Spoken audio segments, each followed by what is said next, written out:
India jubilant in Adelaide. 31 runs is fine margins in Test match cricket, but it gives Virat Kohli's men a lead in this four-match series. They went into this day as favourites to do the job, but Shaun Marsh and Travis Head in the morning put up some resilience. Tim Paine in the middle, and then the last three that put on 104 together, the last three wickets, to make sure that there were some nerves for India. In the end, the wickets were distributed as 31 runs marks the difference between Australia and India. To sum up, an exciting, extraordinary Test match on ESPN Cricinfo Matchday. Virat, Hodge and VVS Laxman. Let me go to you first, Laxman. Delighted for India, the better team over the course of, 4.5 days winning this Test match? Yeah, definitely delighted for India, but it was expected, because I said that before the start of this series and still maintain that they are the favourites to win this series, But, we have to congratulate the determination and the grit shown by Pat Cummins, then Nathan Lyon, before that Mitchell Starc and Tim Paine. And they say they came so close, and it was too much close for my liking or comfort of any Indian fan, because you don't expect the tail to wag so long. Yes, I understand that the wicket was very slow. It was a good batting surface and the bowlers bowled their heart out. But I really admired the grit and determination shown by the Australian tailenders. Now, Hodge, are there a few Aussie batsmen in that dressing room now just thinking to themselves after patting Nathan Lyon and Josh Hazlewood, gee, if only we'd put on a little more? Yeah, well, the tailenders showed the top order, how it can be done with trusting your technique and having some skill. And yeah, I think there's a lot of opportunities that have been missed in this, this Test match in terms of Australia's batting. It was a good wicket. VVS has constantly mentioned that it's a good wicket, it's a good batting surface. And, if only one of those top order had gone on to score significantly in this second innings, then, would have had a better shot. It was only Shaun Marsh that passed 30 and no one else could actually go on with it. So the difference for me in the game was for sure Pujara and going on to score a Test match century. Just towards the end of the match, Hodge, did you feel like it was getting a little easier for Australia? India not quite sure about their fields or giving Josh Hazlewood the single on offer. Can we to some degree say that India helped this match get as close as it was?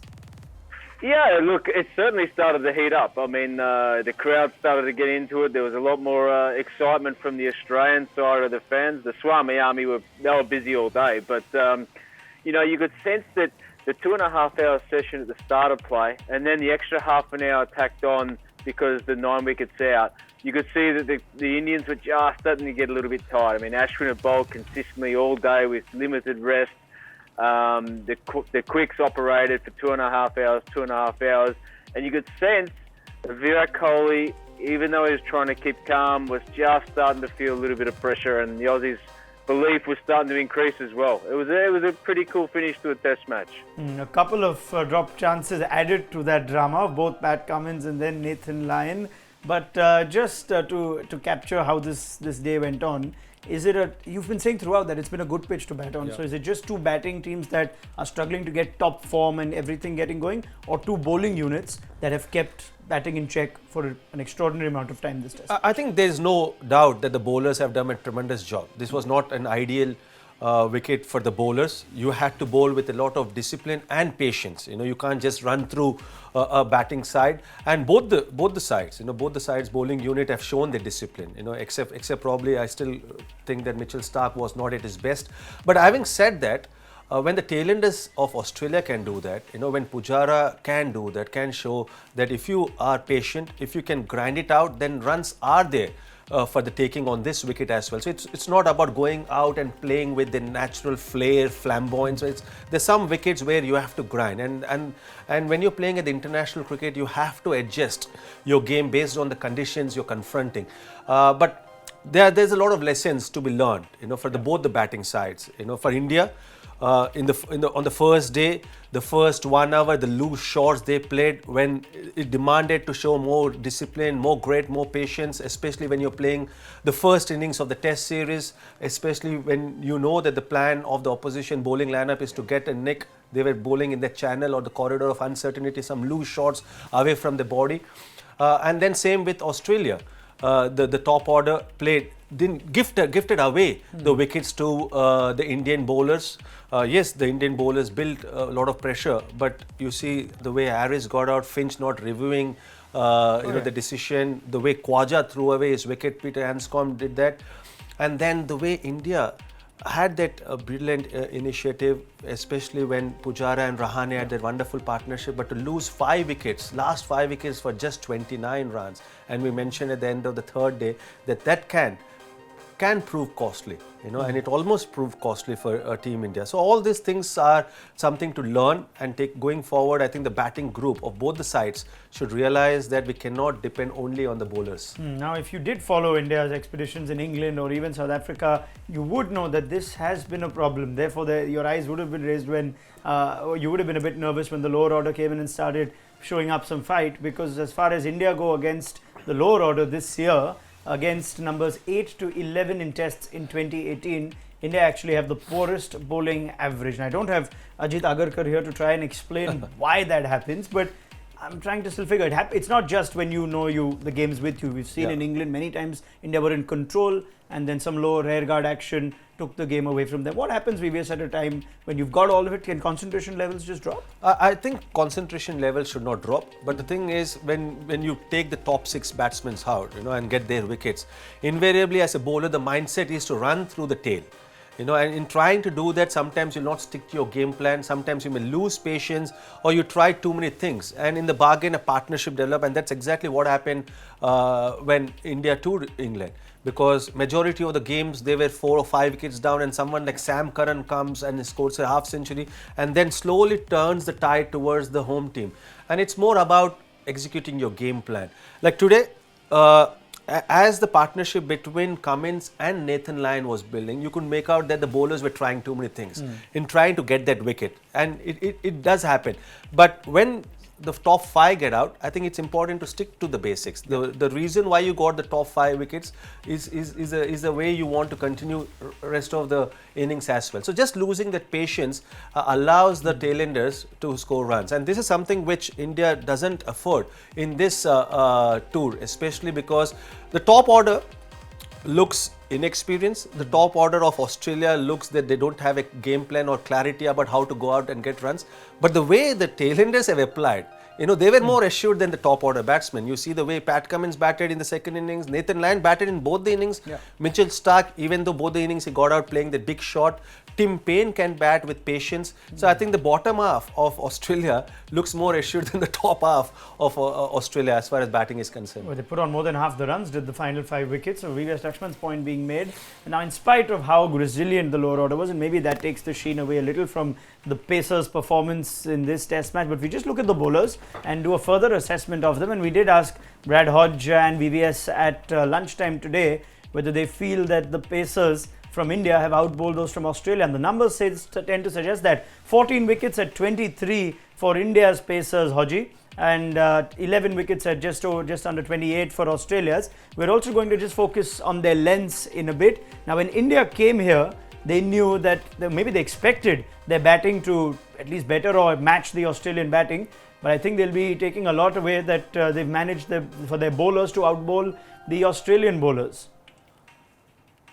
And I think they have, and I think those figures show, or stats show, that the Indians have come here with a specific game plan to pitch the ball up and challenge the stumps and techniques of the Australians, and they certainly did that. And like VVS said, apart from Mitchell Starc, I think all other fast bowlers within this game have been outstanding. Mitchell probably just wasn't at his best, but when he is, he's first class. And I think what we've got though is 6 serious pace bowlers on the park at one time in Starc, Hazelwood and Cummings, Ishant, Bumrah and Shami. And, when they're going and when they're bowling at their best, they're really good to watch. And to partner that with Nathan Lyon and Ashwin, you've got 2 very good test attacks. And one of the other things which we push in these guys to strive harder is Bhuvaneshwar Kumar and Umesh Yadav, who are sitting in the wings waiting, and they're such talented bowlers that they can find their way easy into this team. So, that presence of mind about those guys who want to push for selection, make sure that those guys on the park keep pushing and pushing, and they delivered in spades. They are outstanding. So what's going to be the difference as the series gets deeper? There's been a lot of bowling in this test match, nearly 200 plus overs for both teams in a 4-man attack. Will it be about who holds up better over the long summer? Well, it's all about batting. I believe that as Hodge rightly mentioned, that both the lineups are very good. The advantage India has is they've got reserve in Bhuvneshwar Kumar and Umesh Yadav, who can straight away come and replace the 3 pacers who played in this game. But I'm not sure how much depth they've got, Australia have got in their bowling department. But having said that, I think it depends on how the batsmen play to their potential. And if you compare the talent of the batsmen, Indian batsmen and the Australian batsmen, there's no doubt that Indian batsmen are more experienced, more established and more talented than the Australian batting lineup. But it's only about translating that talent and potential into performances. And you have to have collective batting performances. You cannot just depend on 1 or 2 batsmen, but you should have at least 3 or 4 batsmen contributing in each innings, which didn't happen in this test match. But going forward, I think whichever batting unit scores above par, especially in the first innings, ends up winning the test match, because the bowlers have just done a fantastic job, and they'll continue to do that because there's so much of class in the bowling department. There are some questions coming in, and I'm sure a lot of you are tuning in now on a Monday morning, just getting into work perhaps. This one from Bharat for VVS. Which victory would you rate better, 2003? I think VVS remembers which one that is, or what the bowlers did today, which is not quite our forte. That's a good point that Bharatwaj Samavedam makes, VVS. I think, both the victories, I'm not trying to be diplomatic here, but both the victories are sweet, because when you go out and play and beat Australia in their own backyard, or any overseas test match you win, it feels very special for a player, whether a former player like me or the current player like the current Indian team is. But having said that, I would definitely regard the 2003 4, because the quality of that Australian team was totally different. They were experienced. Steve was playing his last test series, and what we were on the first day, 400 for I think 4 or 5 Australia. When we started batting, 80 for 4, and to come back, and the way Ajit Agarkar bowled in the second innings, and then Rahul batted beautifully and won us the game.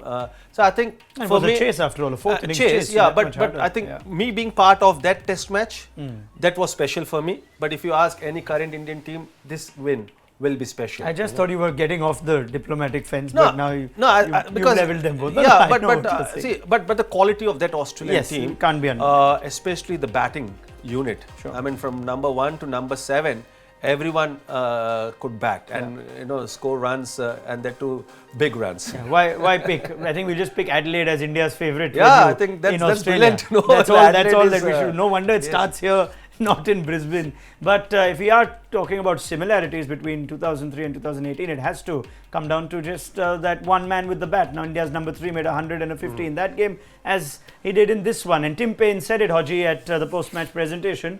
Cheteshwar Pujara was the difference between the two sides. Look, there's no doubt he was the difference. He was outstanding, and similar to 2003 when Rahul Dravid, I think, made 200 and then made 70 in the second innings. Pujara, probably the best he's batted. In fact, someone mentioned that this is the longest he's ever batted in a test match, and he was superb. Ever since ball 1, he just carried on.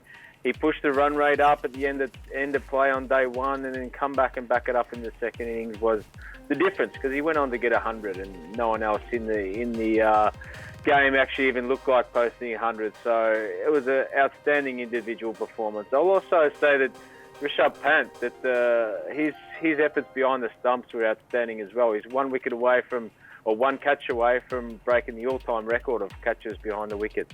He has only himself to blame for not claiming that record, Hodge. The one catch that did challenge him a little bit, he couldn't hold on to. But I'm guessing he'll only get better. Yeah, I mean, it's 6 test matches, for the young kid. And, if you ask him about this test match, I'm sure he'll have fond memories, and he can only get better. And if you're a wicket keeper, Australia is a good place to wicket keep. The ball generally comes in areas up above your waist where, catching the ball seems to be good. But he was outstanding behind the stumps, apart from that one blemish at the end there. To speak of Pujara, though, and bring it back to India's batting, I mean, how satisfying would it be for this team that without Virat Kohli getting the runs, they've managed to put up a steady enough batting performance to secure a test win? Yeah, very satisfying. And especially someone like Pujara, who's going to play a very important role in this series, because again mentioned that the top three has got a huge responsibility when you're playing in overseas conditions. However, the wicket can be batting friendly. But I think if I break down that innings, it's not only about the number of balls you played, but the situational awareness which he showed. When the wickets were falling around him, especially when the Australian fast bowlers were trying to pitch the ball up, trying to induce the Indian batsmen to play off the front foot through the cover region, through the mid-off region. Not many shots went through the offside in that region. So he was very, very restrictive as far as his stroke play was concerned, and it took his time, consumed a lot of deliveries, then built a partnership, even though the partnership was not substantial.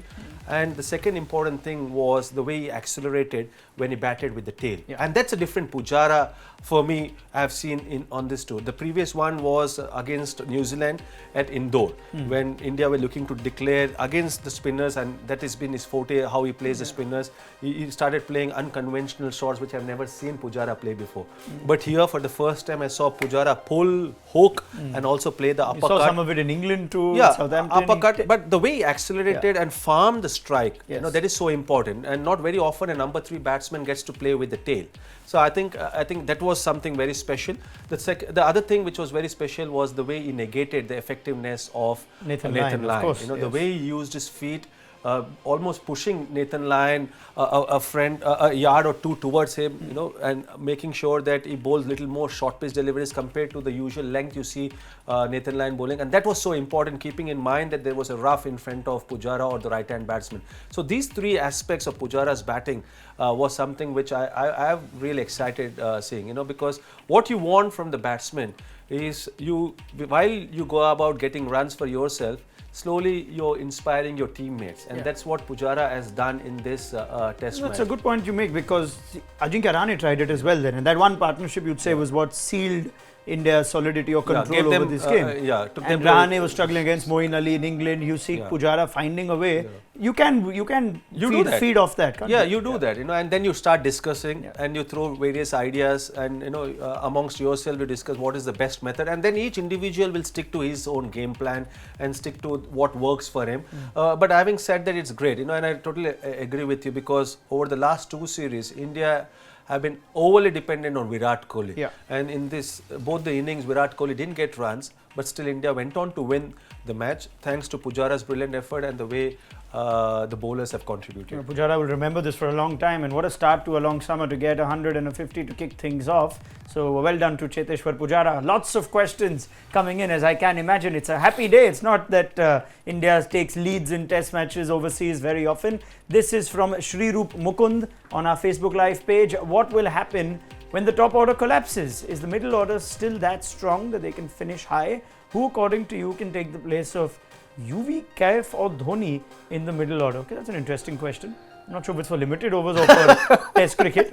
But I'll take the point. I'll take the point for if Pujara and Kohli fail. I think there are questions before and after still. You should focus on still things that can improve for India. See, again, I reiterate saying that the batsmen have got potential, and that includes the lower order batsmen. Now, someone like Ashwin is coming at number 8. Now, Ashwin has got, I think, 4 test centuries.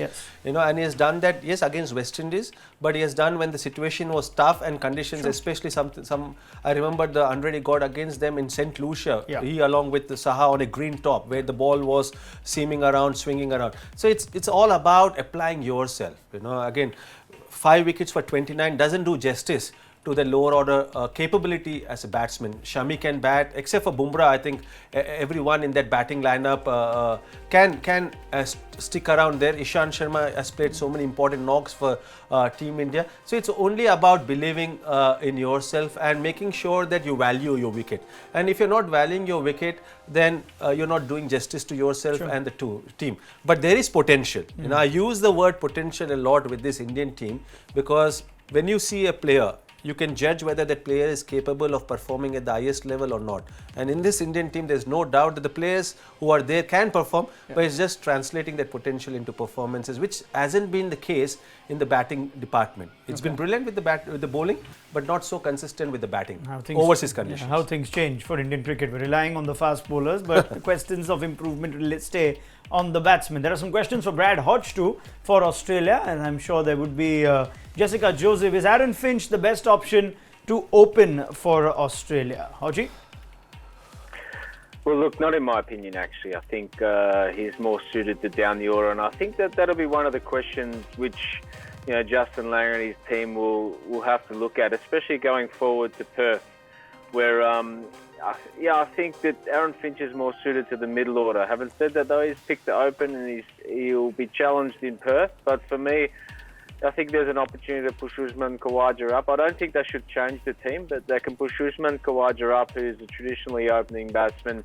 Sean Marsh can possibly move to 3, Peter Hanscom and Finch slide in at 5 or 6 behind Travis Head. So for me, especially where the ball's going to be moving at Perth, it's definitely a question that'll be asked, and we'll have to wait for the next 3 days to see what happens. But he's definitely under pressure. Realistically, he should have got 2 ducks if Ishant Sharma didn't overstep the mark. So there are questions that are going to be asked, and we'll have to see what the Australians do. Well, realistically, he should have still been batting, but for that bizarre choice to not review. Have you managed to bump into Finch? I know you know him well, and ask him why on earth he didn't go up for that.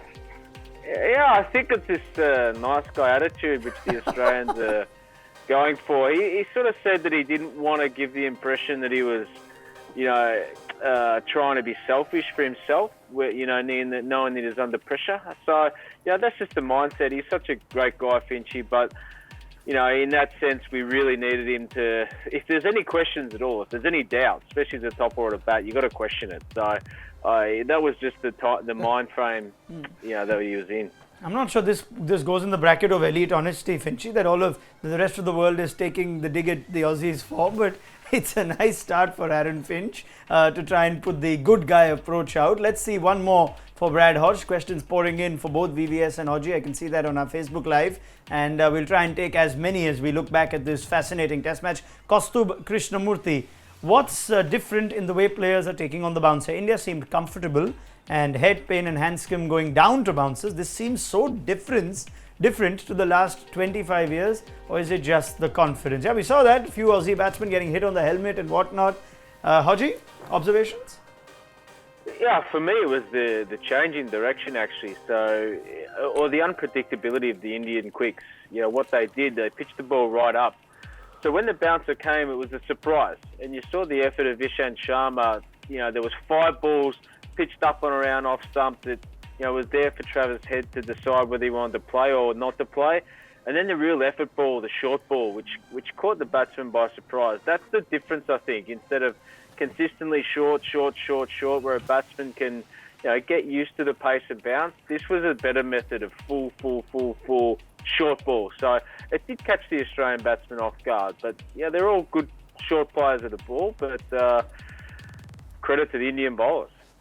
VVS, if you look at the 3 sets of seamers, is it fair to say there's more variety in India, even though there's a left armour in the Aussie side? Between Shami, Bumrah and Ishant, they just offer something different. It's the same with Australia as well. Australia. Yeah, absolutely. Because Pat Cummins is totally different to Hazelwood, and then Mitchell Starc is totally different with being left arm over the wicket, creates a different angle. So there is a lot of variety. With India, I think there is that extra pace, which we didn't see consistently from the Australian pacers. So it's again a surprise, because you expect Australian pacers to be more fit, stronger than the Indian pacers. But credit to the Indian pacers that they've really worked hard on their fitness. Over the last 2 to 3 years, they've been doing a lot of strength training, power training, and I think that's really helped them to bowl consistently at a good pace. But coming back to that game, that question about short pitch deliveries, I just think that the ability of the players, the ability of the current Australian batting, I'm not really sure, whether they can play consistently good test match bowling, quality of the Indian pacers. I mean, we just hope that they get better. We can't always tell that they are inexperienced. We can't tell that they are yet to learn how to play against quality bowling, because when you're representing your country, you're supposed to be ready, and Australians have grown up on wickets which are seamer friendly, and where short pitch deliveries is something which you get to face a lot more than the swinging ball or the full ball. Yeah. So I think it's just the ability and the technique of this Australian batsman is something which is questionable. Okay, let's just take one more question then on our post show on ESPN Cricinfo Match Day. Happy times on a Monday for India, and Debajyoti Sharma with a question to the very, very special Laxman. Should India make a change to the playing 11 for the next Don't be cheeky. test? Just tell next test. Yes, particularly number 6. We don't know if Prithvi Shaw will be fit, Yeah. but is there a reason to want to make a Nah, change? as I told at the start of this test match, you can't chop and change just with one test match. You have to give confidence to the players on whom you have reposed faith. So I think the same playing 11 should be able to play. If Prithvi Shaw is fit, then probably he comes in place of Murli Vijay. But having said that, I think the same playing 11 should play. And I just hope that if Prithvi Shaw is fit, he has to be 100% fit. Yes. Because he had a bad twist to his ankle, and I'm not sure whether he'll be ready in 1 week or 10 days time. You shouldn't rush him, because there's still a lot of cricket left in the young man's career. So I think when you're out there against Australia, you want all the 11 players to be 100% fit. Yeah. So I wouldn't change the playing lane. And why would you? You won the test match. You wouldn't change at all or think on those terms. Yeah, they have the luxury of knowing that they have a 1-0 lead in this series, so maybe they don't need to quite make any haphazard changes to India. One more question for Bradley Hodge, and let's see what we've got for you this time, Hodge. Looking at this test where Australia will in a rare position of finding themselves behind. That's a good question. How's the new Perth wicket? Is it like the Wacker? Hodge, what do you know of the new ground? It will be a first test there. Yeah, I would have been surprised to everyone, but there was an article in the paper today from the curator of the ground which said that the game won't last 4 days. So it could be anything. It could be fast and bouncy. It could be up and down. We'll just have to wait and see. There'll be no home ground advantage for anyone because we're unsure. It's the first test match, and we'll just have to wait and see. Gee, I'd love to shake the hand of that curator if it comes true. We'll all get a day off for the IPL auction then, which is scheduled on the 5th day of that test match. But all right, let's keep an eye out on whatever we can get from the Wacker. Now, we've had Brad Hodge, VVS and Ajit play their own little game on ESPN Cricinfo Match Day. Fab 4, if you've been following the show, is what we call it. They pick 4 players every day, and in a fantasy system, how the player does on that day, the runs they score, the wickets they take, catches, runouts, etc., they get points. And we were trying to figure out who would end up on top, so they picked up different players every day. And I'm delighted to reveal that Brad Hodge has had a very good day on day 5. Could be a pivotal day because he picked Jasprit Bumrah, who managed to not only get a couple of wickets but also I think has a few bonus points to his name. Ashwin with 20, Sean Marsh and Travis Head with 32 between them. So 142 points for Hodge. Let's have a look at VVS Laxman's next and see how he's done. And in total, it's 72 points. He thought Mohammad Shami would run through the tail, but it didn't quite happen. And Ashwin had to work hard too for his runs. Hodge and VVS picked only one different player. They were the ones in the race. We'll just show you the consolation prize, Ajit Agarkar's points for today. 180 points. I'll tell you what that might do, VVS. 180 is a lot of points because Ajit had caught up in the earlier session. Let me quickly look at the leaderboard.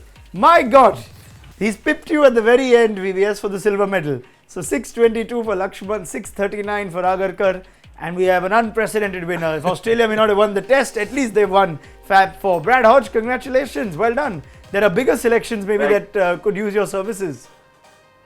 Well, yeah, I mean, consolation prize. At least we won something today, I guess, eh? And VVS, what happened there? We have to send Ajit a text and tell him you've managed to Ajit is calling you. No. Is it? I saw Ajit's number there on your phone. But you'll have your chance in the next test. test match. I always love coming back. Yes, of course, he will be there. Let's just wrap up this test succinctly with both VVS and Hodge. Hodge, if I am to ask you, just key moments where this test perhaps turned. Was it just India getting to 250 in the first innings after being in the position that they were? Were there other moments that you felt that that were pivotal when you look at the conclusion of this test match?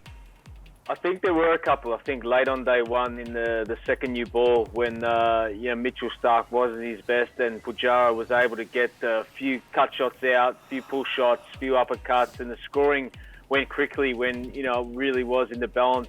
In the second innings again, the extras for Australia are up around 31. So those runs were crucial, I guess. And then India letting Australia back in the team, back in with those quick wickets, late in the second innings where they could have put it right out of Australia's grasp. So those were sort of three pivotal moments which, left it in the balance, I guess. Yeah, it's a good point. He makes 36 extras in that second innings, 21 buys, and we've got 2 wides in them. So that's something you could look back in a test match of fine margins. But what else, VVS? You look back as his test as key moments that perhaps decided the course of the match. I think Pujara's knock, Yes, especially after India were tackling at 4 wickets down for nothing.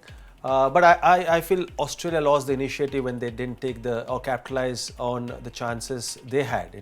After getting the team which won the toss elected to bat for 250 runs, you expect them to take at least a 50-75 runs lead, and then you dictate the terms. But Australia lost the chance there by poor batting performance. So that for me was the biggest turning point, and from then on it was India's game to lose. It was not Australia who would go on to win. But I think the poor batting performance by Australia in the first innings was the biggest turning point. And from India's point of view, I think the way Pujara played in the first innings and the Pujara-Rahane partnership in the second innings, I think this was very crucial for India, at least giving them a challenging chase. And just looking ahead to the WACA now in a little while's time, you mentioned you wouldn't want to change the team too much, Hodge, but if we are going to see, if we do take the curator on his word, would there be a case to reinforce? Would there be place for Mitchell Marsh? Would you look at finding somebody else to just add a little more solidity to the batting? No, maybe you can have a look at an opener. Maybe Joe Burns, Matty Renshaw hasn't got any runs. So they're the 2 prime openers that aren't in the test side. But all in all, I think that if you pick the side for the first test, you've got to run with him for the second test and give the guys an opportunity to fight back. All right. Well, that's for Australia then, looking forward. And as far as India go, VVS, 1-0 lead is not something that India has had the luxury of having overseas in the South Africa, England, New Zealand, Australia conditions. Happened in South Africa, you were part of that series. Happened in New Zealand, you were part of that series. They lost the series in 1 and managed to hold on. What would you like for this team to sort of show or resolve now that they have this huge advantage of a 1-0 lead? Yeah, not to lose that opportunity or the momentum. Because in the past, what happened was, whenever, including the teams I was part of, whenever the team was in good position, the next test match was very important to start off on a positive note. But unfortunately, it didn't happen in the past. So I think it's a great opportunity for India to start on a winning note. But I think when you're playing at this level and when you know that you are the favourites, you're not thinking too much about the results. You're breaking down into did you achieve your targets or not. So as a batting group, they will realize that they didn't achieve the targets they must have set for themselves. But as a bowling group, they did really well. So it's only about improving your own performance, not really think about what the opposition team is doing. Because when you're the number 1 test playing nation in world cricket, you have to play like number 1. So that's more about introspecting your own performances, not really think about the outcome. And once India do that, and they improve in each and every department 5-10%, and in batting department probably 30 to 40%, they will easily win this series. Conversely, Hodge, I'm sure there'll be plenty written in the Australian press now about the fact that this Australian team has so many questions about it, and now that India have taken a 1-0 lead, you know how much Virat Kohli likes to be in the face of the press, and he will rub this lead in further. This is going to be a huge test now for Australia to come back. A huge test, and the only thing that's a benefit for us is we'll be going to the WACA, where we do have a successful record there, I guess, and it's a new stadium. But 1-0 lead, I think we've got the opportunity to fight back. But if they show that sort of fight that they did today, that's the character in which all the support staff and all the public will be happy about. So.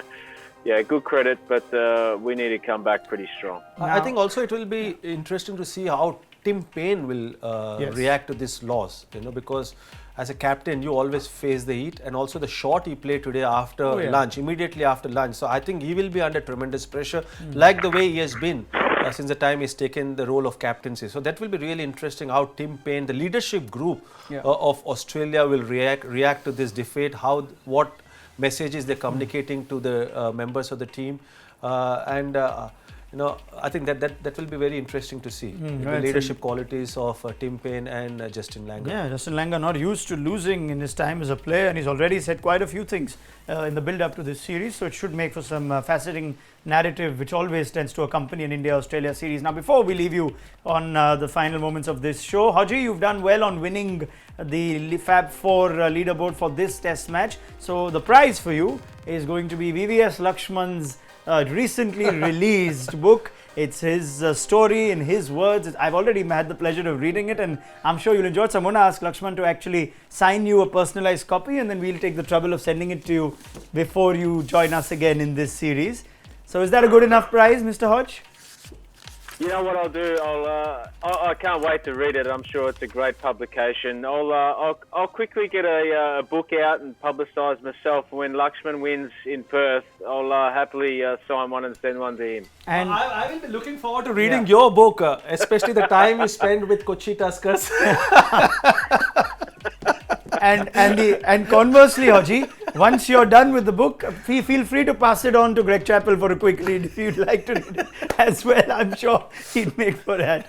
All right, Brad Hodge, it's been an absolute pleasure. Thank you very much for joining us on ESPN Cricket for Match Day, and let's look forward to your company again in this series. Laxman, always a pleasure and a lovely result to accompany you. We had some tough times in the England series. We had to wait till we get a result, but we've got start one. By Team India. I just hope that they continue keeping the momentum towards themselves. Absolutely. We'll see you again for the second Test, VVS. Cheers. Always a pleasure. Thank you for your company through these early starts. But now that India have taken a lead, I'm sure the interest will be reinvigorated in this series going forward. Perth has a slightly different time zone, so make sure you download the ESPN Cricinfo mobile app and check out exactly what time play starts in whichever region you are. The story from the Adelaide Oval is that Virat Kohli has become the first Indian captain to win a Test in England, South Africa and Australia in the same calendar year. This one more significant because it gives India a 1-0 lead in this series.